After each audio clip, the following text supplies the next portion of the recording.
Good afternoon. Thank you for having me. Russians are claiming for victories in Kherson, in Mariupol, in other Ukrainian cities. Can you confirm or deny that claim are cities now in Russian hands, any city? Well, I cannot confirm your victory of Russia over all Ukraine because, you know, they planned the victory in the first days of their war, of their blitzkrieg. They were planning the blitzkrieg in the beginning, but they failed. Some cities are really encircled by Russians, some cities in some southern parts of Ukraine, but that does not necessarily mean that they will stay in their hands for a long period of time. Because it's one thing to capture or to encircle the city, but then another thing is to survive in the city. It is to survive in the city when this city is full of Ukrainians, patriots who are protesting against the Russian occupation authority, like it was today in Kherson or the day before or yesterday, when there were many people protesting and coming down of the street, refusing from the Russian humanitarian assistance and proclaiming themselves to be Ukrainians, carrying out Ukrainian flags and protested against the Russian occupation authorities. So be sure some cities which are now partially encircled by the Russian forces will be back into Ukrainian hands. What is your understanding of what happens now in Mariupol? Who had prevented the exit of civilians? Russian army claimed they opened the humanitarian corridors, but Ukrainian nationalists prevented civilians from exiting. What's happening there? That's absolutely fake news. The truth is, yes, today in the morning there was agreed that 2 humanitarian corridors will be installed with the participation of Red Cross, by the way.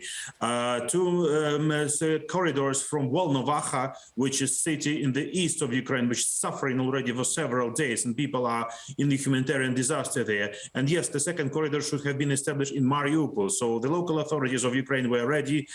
Ukrainian armed forces were ready. We had to get a ceasefire regime, as it was agreed during the negotiations yesterday between Russian and Ukrainian delegation. Unfortunately, this was not the case. People were ready to move. All the convoys were ready. On the transportation was ready, but Russians resumed the shelling around Mariupol. So unfortunately, not so many people managed to use these humanitarian corridors. From what I hear as of today, there will be no possibility to re-establish them today. But well, this is still a acute task for the rest, for the next days. And believe me, Ukrainian authorities, together with the Red Cross, and we are in constant communication with the ICRC, with the president, with operative people. We will be trying to do this again. We should ask Russians to stick to the negotiations agreements which were reached before. Let's speak about Kiev. How far are the Russian troops from your office, actually? Do you think that light weapons and Molotov cocktails can prevent their advance? You're optimistic about the battle on Kiev? Well, first of all, we have weapons which is much more stronger than the Molotov cocktails, be sure. By the way, if Israel would like to help Ukrainians in obtaining the weapons or a protective equipment at least, please do. I mean, we're asking from you for several days. Our Minister of Defense is already asking from your Ministry of Defense, at least, you know, body armors and helmets. But you're not doing this. You're not delivering this. You're denying us in this help. So if you provide us with at least some protective equipment and offensive weapon, we would be really grateful to you. Kiev is partially encircled by some Russian troops at some directions, but Kiev is struggling. Kiev is surviving. The president is in the capital. We are fighting. You know, your frustration about the Israeli position is understandable.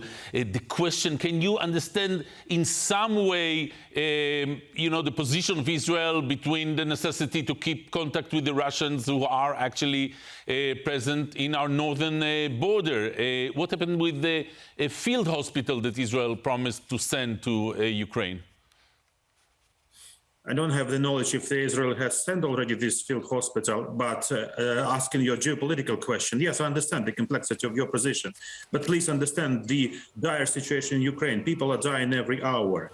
And yes, I think that Israel might be a little bit more active in having its mediation position between Ukraine and Russia. Yes, my president spoke several times to your prime minister, and your prime minister suggested his goodwill in order to establish contact and negotiations between my president and Mr. Putin. You know, my president is absolutely clearly saying that he is ready to negotiations. He is ready to discuss anything, any topic which is about to be discussed during the negotiation. And yes, we ask the world leaders to help us.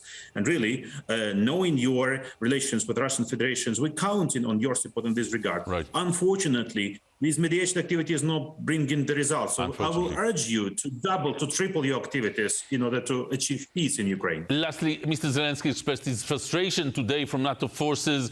Do you still have hopes that the West will get involved with the fighting itself, risking a, God forbid, a third world war, this time a nuclear war? Well, if you're asking me about no-fly zone, it's a very complicated question which might be for NATO allies to decide between themselves, but a very simple question for Ukraine. You might start, or they might start, from some parts of Ukraine being, you know, protected using the necessary equipment. And mere fact that this idea could at least have been discussed instead of saying no to Ukraine could stop the Russian, you know, pilots and other armed forces on invading further to Ukraine. So yes, my president is dissatisfied with the position of allies or of NATO as a structure, because really allies are helping us. Allies are helping us a lot. But sometimes the structures which we were counted on, sometimes they're not that powerful as they may seem. Igor, Zhovka, thank you so much. We are praying for your safety, the Ukrainian people, and Slava Ukraina. Thank you so much. Героям слава, many thanks.